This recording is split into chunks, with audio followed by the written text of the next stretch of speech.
नमस्कार जय जगन्नाथ सांग मैंने आपको क्यूट सदा ब्लॉग्स को बहुत बहुत स्वागत। आपण मैंने केमी अच्छा मु तो बहुत भल रही। चलते आज न्यू ब्लॉग्स स्टार्ट करवा। आज आम घर को आसी छतु आम घर आज छतु पठे। चलते आज यार गोटे रेसिपी स्टार्ट करवा। छतु को भल भाव क्लीन करके धोई नहीं। तो आम पटे तो छतु को पार्वण छतु कहते। आपण पटे कौ छतु कहते कमेंट माध्यम निश्चय जनइबे। सब छतु को छोट छोट कर काटी नहीं।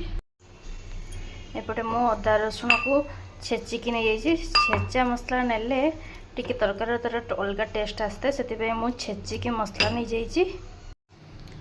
एपटे मु कड़ाई बसई देछि। तर किछि तेल देदबा। काटी रखिथिबा छतु को एतरे पकेइदबा। अल्प किछि हळदी देकी एपटे हल्का फ्राई करनबा। गोटे आलू को छोट छोट करी काटी नहीं जाइए। छतु आमर हल्का भाजी हो गलानी। काढ़ीदबा। काटी रखिबा आलू को भी टिके हल्का फ्राई करनबा।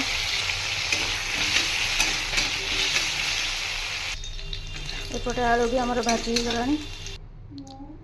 एबे छतु तरकारी पाई मसला रेडी करिबा। फास्ट तेल रे तेजपत्र डालचीनी आ गुजराती को पकईदबा। तापर एथरे प्याज पकईदबा। हल्का ब्राउन हवा जाए ताको टिके भाजी दबा। प्याज टी भाजी हो गलानी। एथरे आमे अदा रसुण छेची रखिथिबा ताको पकईदबा। सबको भल भाव कषीदबा।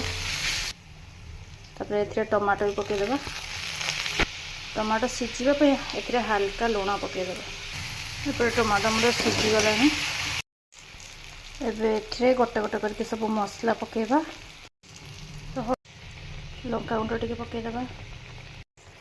जीरा गुंड टिके गरम मसला टिके चिकन मसला आ कि कस्तूरी मेथी पकईकी ताको भल भाव कषापी छाड़ीदबा।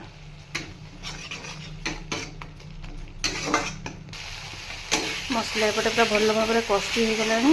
एबे भाजी रखिथिबा छतु आलू को एथरे पकईदबा।